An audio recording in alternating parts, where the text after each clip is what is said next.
আমার ওয়াজ শুনে এক লোক মনে মনে নিয়ত করছে যে আয়রে, জীবনে তো রান্নার প্রশংসা করলাম না, আজকে রান্নার প্রশংসা করব। তো মাহফিল শেষে বাসায় গেছে, স্ত্রী তাকে খাবার দিয়েছে, স্বামী খাবার খায় আর মিটি মিটি হাসে। স্ত্রী বলে, এই মাহফিল শুনে আসছো, রাত বাজে 12টা, খাচ্ছ ভালো কথা, হাসো কেন? তো স্বামী বলে, হাসি এর কারণ হচ্ছে তোমার রান্নাটা আজকে এত মজা হয়েছে না জীবনে, আজকে বাড়াই বাড়াই করতেছে, তো জীবনে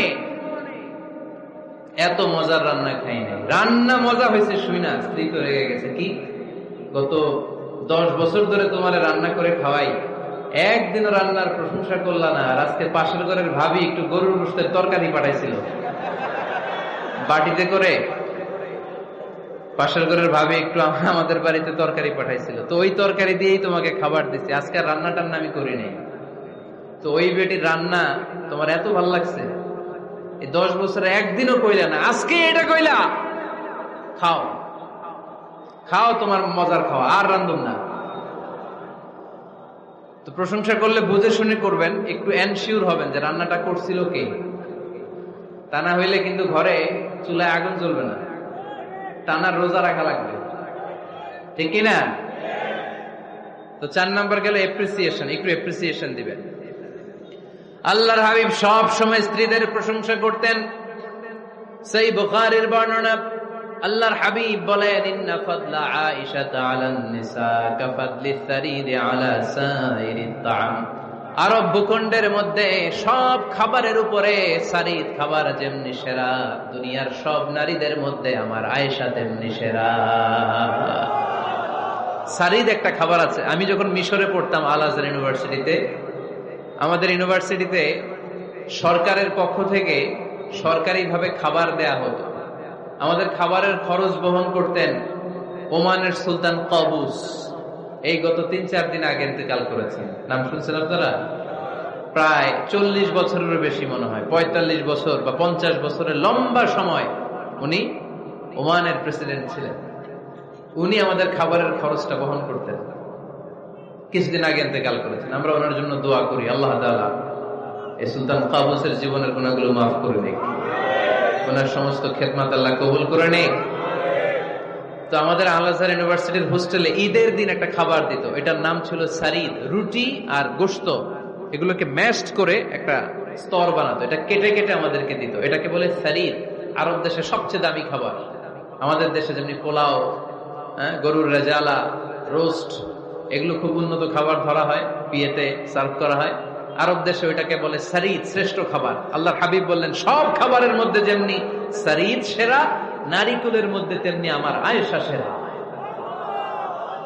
দেখেন কেমনে এপ্রিসিয়েট করতেন। আম্মা জান আয়েশাকে তিনি সব সময় আদর করে হামায়রা বলে ডাকতেন। হামায়রা মানে লাল সুন্দরী বউ। কি সুন্দরী? আম্মা জান আয়েশা রেগে গেলে গাল দুটো আনার ফলের মতো লাল হয়ে যেত, এজন্য ডাকতেন, ও আমার লাল সুন্দরী বউ। সুবহানাল্লাহ কইতে পারলেন না? আবার আম্মা জান খাদিজাতুল কুবরা তাহেরা রাদিয়াল্লাহু তাআলা আনহার ব্যাপারে বলতেন, ইন্নী ক্বাদ রুজিকতু হুব্বাহা। সহিহ মুসলিমের বর্ণনায় তিনি বলতেন, খাদিজার ভালোবাসা আল্লাহ তাআলা আমার হৃদয়ে রিজিক হিসেবে দিয়েছে। আওয়াজ করে পড়েন আল্লাহু আকবার। তো এইজন্য এপ্রিসিয়েট করবেন। 5 নাম্বার হচ্ছে আপনার ভালোবাসা স্ত্রীকে প্রকাশ করুন। এক ছাদের নিচে আজীবন বসবাস, 20 বছর হয়ে গেছে এদের সংসার, একদিনও মুখ ফুটে বলতে পারে নাই তোমারে ভালোবাসি। পারছেন? হ্যাঁ, কে কে পারছেন? দেখি হাত তুলেন। হাত অর্ধেক তুলে আবার নামায়, ভেজাল আছে, ঠিক কিনা? ভালোবাসি বলছিলেন? কারে বলছিলেন? ভাবিকে না গার্লফ্রেন্ডকে? হ্যাঁ, স্ত্রীকে বলবেন, নিজের স্ত্রীকে বলবেন আই লাভ ইউ। কি বলবেন? কথা বুঝে না বোধহয়। কি বলবেন? সবাই বলেন, কি বলবেন? মুরব্বী একজনও কয় না, কয় এতদিন কইছি না, অহনো কম না। বলবেন, ভালোবাসা প্রকাশ করবেন। স্ত্রীরা এটা খুব চায়, স্বামীর পক্ষ থেকে এই খুনসুটি গুলো খুব পছন্দ করে। আপনি আজকে যে বলেন, দেখবেন ফ্যামিলির সুখ বাড়তে শুরু করছে। সুনানে তিরমিজির বর্ণনা, দেখেন বিশ্বনবী যে আই লাভ ইউ বলতো, তার দলিল শুনেন।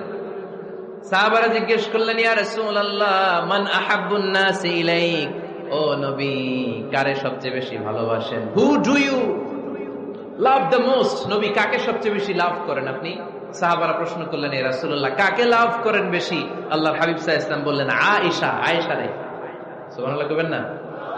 সাহাবারা বললেন, ওমিনার রিজাল, পুরুষদের মধ্যে কারে বেশি পছন্দ করেন? বিশ্বনবী বললেন, আবুহা, আয়েশার বাবা রে। সাইয়েদনা আয়েশা রাদিয়াল্লাহু তাআলা আনহার বাবার নাম কি? আবু বকর। কি নাম? আবু বকর। আল্লাহর হাবিব সাল্লাল্লাহু আলাইহি ওয়াসাল্লাম বললেন, সবচেয়ে বেশি লাভ করি আয়েশাকে। সাহাবারা বললেন, ওমিনার রিজাল, পুরুষদের মধ্যে কারে বেশি লাভ করেন? আল্লাহর হাবিব সাল্লাল্লাহু আলাইহি ওয়াসাল্লাম বললেন, আয়েশার বাবা রে। সুবহানাল্লাহ পড়েন। আম্মা জান আয়েশাকে বিশ্বনবী এত ভালোবাসতেন। আম্মা জান আয়েশা পেয়ালার যেইখানে ঠোঁট লাগিয়ে দুধ পান করতেন, বিশ্বনবী পেয়ালার ওই জায়গাটা খুঁজে খুঁজে ওই জায়গায় ঠোঁট লাগিয়ে দুধ পান করতেন। আম্মা জান আয়েশা রাদিয়াল্লাহু তাআলা না গোশত খেয়ে হাড্ডি চষে হাড্ডিটা রেখে দিলে বিশ্বনবী আম্মা জান আয়েশার চষা হাড্ডিটা মুখে নিয়ে আবার চষতে শুরু করে দিতেন। পড়েন সুবহানাল্লাহ। দুইজন একসাথে এক বালতি থেকে পানি নিয়ে গোসল করতেন। পড়েন আল্লাহু আকবার। তাহলে এভাবে ভালোবাসা প্রকাশ করতে পারবেন তো? 6 নাম্বার স্বামীর দায়িত্ব হচ্ছে গৃহস্থলী ছোটখাটো যে কাজ আছে এই কাজগুলোতে হেল্প করা। আমরা অনেক সময় এগুলোর লজ্জা মনে করি। আল্লাহর হাবিব সাল্লাল্লাহু আলাইহি ওয়াসাল্লাম আমাদের মডেল। আল্লাহর হাবিব সাল্লাল্লাহু আলাইহি ওয়াসাল্লাম ঘরের কাজে সাহায্য করতেন। আপনারা এইভাবে ওটা শুরু করলেন? হ্যাঁ, বউকা বসেন বসেন বসেন, শেষ করে দিচ্ছি আর 10 মিনিট, বসেন। আল্লাহর হাবিব সাল্লাল্লাহু আলাইহি সাল্লাম ঘরের কাজে সাহায্য করতেন। আপনারা ঘরের কাজে সাহায্য করেন তো? আম্মা জান আয়েশা বলেন, বিশ্বনবী নিজ হাতে জুতা সেলাই করেছেন, নিজ হাতে জামা সেলাই করেছেন। মুসনাদে আহমদ ইবনে হাম্বলের বর্ণনা, আল্লাহর রাসূল সাল্লাল্লাহু আলাইহি ওয়াসাল্লাম দুধ খেতে মন চাইলে নিজ হাতে ছাগলের দুধ দহন করেছেন। সুবহানাল্লাহ। নিজে আটার খামির বানাতেন, আম্মা জান আয়েশা চুলায় সেকা দিতেন। আবার আম্মা জান আয়েশা রাদিয়াল্লাহু তাআলা আনহা আটার খামির বানাতেন, বিশ্বনবী এটা চুলায় সেকা দিতেন। সুবহানাল্লাহ পড়ে। দুধ খেতে চাইলে নিজ হাতে বিশ্বনবী ছাগির ওলান থেকে দুধ দহন করে আম্মা জান আয়েশার কাছে এনে দিয়ে দিতেন। সুবহানাল্লাহ পড়ে। তাহলে ঘরের কাজে সহায়তা করবে, ঘরের কাজে সহায়তা। 7 নাম্বার হালাল এন্টারটেইনমেন্ট, হালাল বিনোদন, এটা ইসলাম জায়েজ রেখেছে। অনেকে আমরা বিনোদনটাকে হারাম মনে করি, এরকম আছে না নাই? হ্যাঁ, বিনোদন 2 ধরনের, একটা হারাম এন্টারটেইনমেন্ট আর একটা হচ্ছে হালাল এন্টারটেইনমেন্ট। আম্মা জান আয়েশা রাদিয়াল্লাহু তাআলা আনহাকে নিয়ে মরুভূমিতে দৌড়াদৌড়ি করতেন।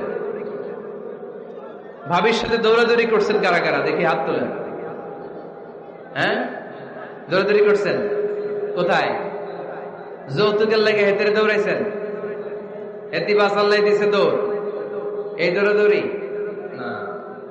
আম্মা জান আয়েশা রাদিয়াল্লাহু তাআলা আনহার সাথে বিশ্বনবী মরুভূমিতে দৌড়াদৌড়ি করেছেন। বলেছেন, আয়েশা দেখো কে কার আগে ওই খেজুর বাগান ধরতে পারে, তুমি আগে না আমি আগে। একবার বিশ্বনবী জিতলেন, তার 7 বছর পরে প্রথমে আম্মা জান আয়েশা রাদিয়াল্লাহু তাআলা আনহা দৌড়ে জিতলেন। তার 7 বছর পরে বিশ্বনবী জিতে আম্মা জান আয়েশাকে হারায় দিলেন। পড়েন সুবহানাল্লাহ। ঈদের দিন আম্মা জান আয়েশাকে হাবাসী সাহাবাদের তীর আর বল্লম দিয়ে যে খেলা চলতে, এই খেলা দেখাতেন। সুবহানাল্লাহ পড়েন।